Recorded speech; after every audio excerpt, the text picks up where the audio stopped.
ইসলামের প্রথম যুদ্ধ বদরের যুদ্ধটা সংগঠিত হয়ে গেল। বদরের যুদ্ধের সময়ের একটা মারাত্মক ঘটনা, আল্লাহর নবীর সাহাবীদের মধ্যে এমন একজন সাহাবীর ঘটনাটা আজকে বলবো, যেই ঘটনাটা জানলে আপনারা সত্যি অবাক হয়ে যাবেন।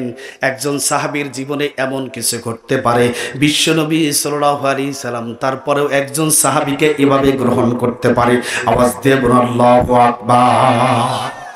আমার বন্ধুগণ, আল্লাহ তাআলা রব্বুল আলামিন আমাদের প্রতি যেই কিতাবটা নাজিল করেছেন, দালিলি কিতাব, যেই কিতাবের প্রত্যেকটা হরফে, প্রত্যেকটা শব্দে, প্রত্যেকটা ওয়ার্ডের সাথে আল্লাহ রব্বুল আলামিন কারিশমা রেখেছেন। যেই কিতাবের প্রত্যেকটা শব্দ নিয়ে গবেষণা করলে, যদি কোনো ব্যক্তি কিতাব নিয়ে গবেষণা করতে শুরু করে দেয়, আল্লাহ রাব্বুল আলামিন এই কিতাব গবেষণা করার কারণে ওই ব্যক্তিকে তার বন্ধু বানায় নিতে পারেন। আওয়াজ দিয়ে বলুন সুবহানাল্লাহ। এই পৃথিবীতে অসংখ্য মানুষ যারা কোরআনের ভুল ধরার জন্য এসেছিল, অসংখ্য মানুষ চিন্তা করেছে কোরআনের মধ্যে ভুল আছে, কোরআনের মধ্যে ভুল আছে, সন্দেহ আছে। তারা গবেষণা করতে গিয়ে আল্লাহ রাব্বুল আলামিন তাদের অন্তরগুলোকে ইসলামের জন্য কবুল করে নিয়েছেন। আওয়াজ দিয়ে বলুন আল্লাহু আকবার। আরো জোরে বলুন আল্লাহু আকবার। তেমনি আল্লাহ রাব্বুল আলামিন বলেন, পৃথিবীর ইমানদারেরা, আজকের পতিত যে আয়াতটা আমি আপনাদের সামনে পাঠ করলাম, আল্লাহ রাব্বুল আলামিন যেই কথাটা বললেন, এখন আমরা আসব এই কথার সাথে আল্লাহ রাব্বুল আলামিন কোন জিনিসটা বোঝাতে চেয়েছেন।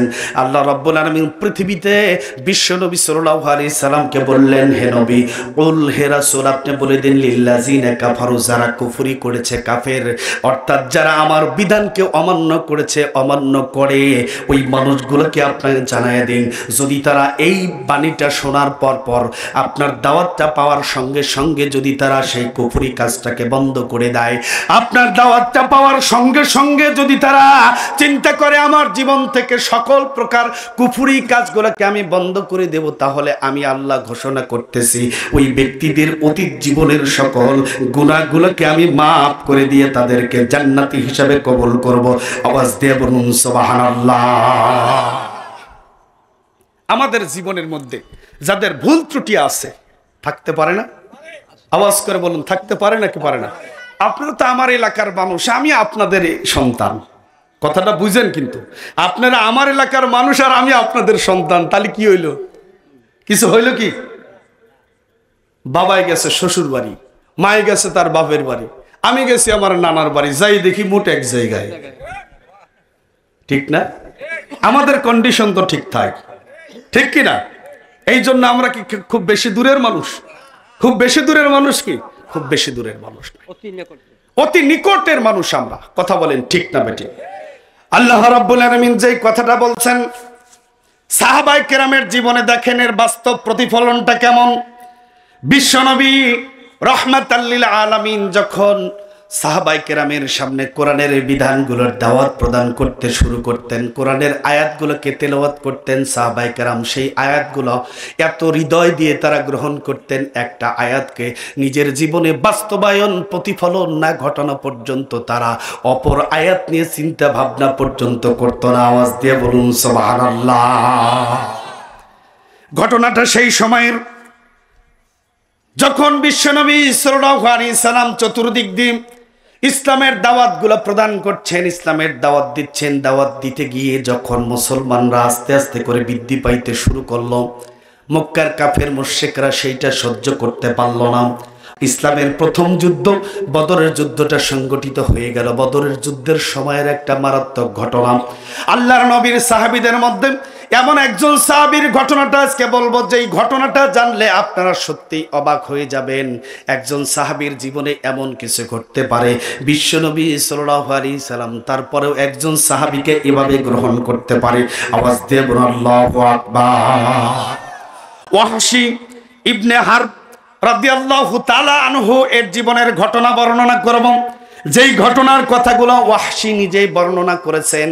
যে বদরের যুদ্ধে যখন বিশ্বনবী সাল্লাল্লাহু আলাইহি সাল্লাম কাফের মুশরিকদের সাথে যুদ্ধ কার্য পরিচালনা করেছিলেন, সেই যুদ্ধের মধ্যে মক্কার অনেক বড় বড় লিডারগুলোর মৃত্যুবরণ হয়ে যায়।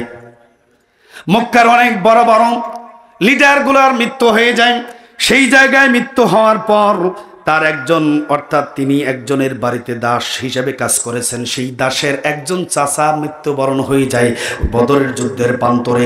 মৃত্যুবরণ হওয়ার পর যখন ওই মানুষগুলোর মাথা মগজগুলো নষ্ট হয়ে যায়, আহারে বদরের যুদ্ধে আমাদের সাথে যুদ্ধ করার সময় বিশ্বনবী সাল্লাল্লাহু আলাইহি সাল্লাম এভাবে এতগুলো মানুষ মুসলমানরা আমাদের হত্যা করলো, এর প্রতিশোধটা তো নিতে হয়। এই প্রতিশোধ নেওয়ার জন্য তখন তারা চিন্তা ভাবনা করতে শুরু করে দেয়।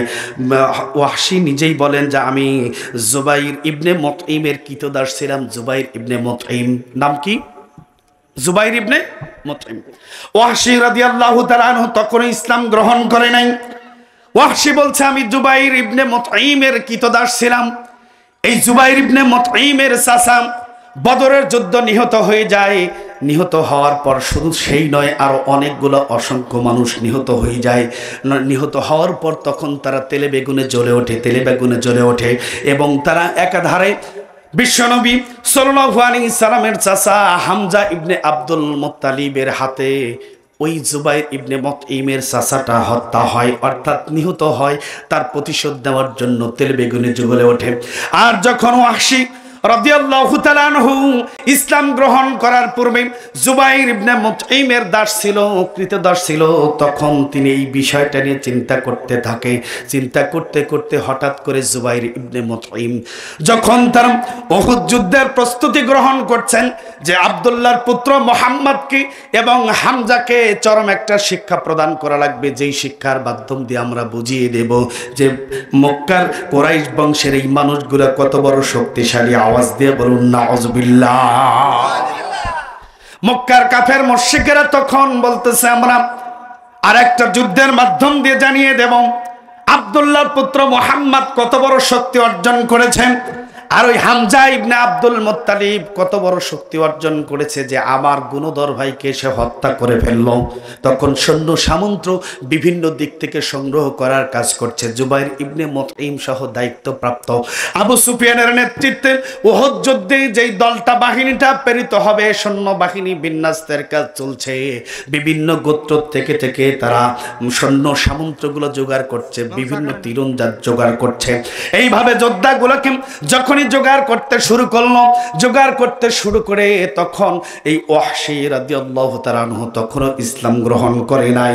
তিনি যখন ওইখানে অবস্থান করতেছেন তখন এই জুবাইর ইবনে মুতঈম তার দিকে দৃষ্টিপাত করে বলতেছে, ওগো ওয়াহশী, তুমি কি চাও না যে তোমার এই দাস জীবন থেকে মুক্তি হোক? আওয়াজ দিয়ে বলুন সুবহানাল্লাহ। কিতাবের মধ্যে উল্লেখ, জুবাইর ইবনে মুতঈম যখন ওয়াহশীর দিকে তার নজর পড়ল, তার দিকে দৃষ্টিপাত করার পর তখন জুবাইর ইবনে মুতঈম ওয়াহশীকে ডেকে বলছে, ওয়াহশী রে, তুমি কি চাও না যে তোমার এই বাদিত্যর জীবন থেকে, কষ্টের জীবন থেকে মুক্তি হয়ে যাক? ওয়াহশী বলতেছে তখন, হ্যাঁ, আমাকে কে সাহায্য করবে, কে সহযোগিতা করবে, কার সহযোগিতার মাধ্যম দিয়ে আমি এই বন্দী জীবন থেকে মুক্তি লাভ করতে পারবো? জুবাইর ইবনে মুতঈম তখন বলতেছে, আমি তোমাকে সাহায্য করতে পারি। তখন বলতেছে, ওয়াহশী বলতেছে, কিভাবে সাহায্য করবা?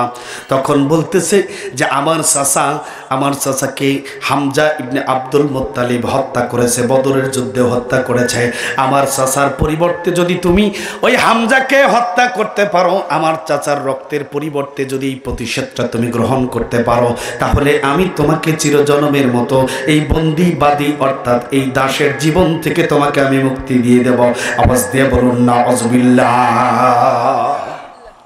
বলতেছে যে যদি তুমি আমার চাচার হত্যার পরিবর্তে এই হামজা ইবনে আব্দুল মুত্তালিবকে যদি তুমি হত্যা করতে পারো আর মুহাম্মদকে যদি তুমি উচিত শিক্ষা দিতে পারো, তাহলে তোমাকে আমি এই দাসের জীবন থেকে মুক্তি দিয়ে দেব।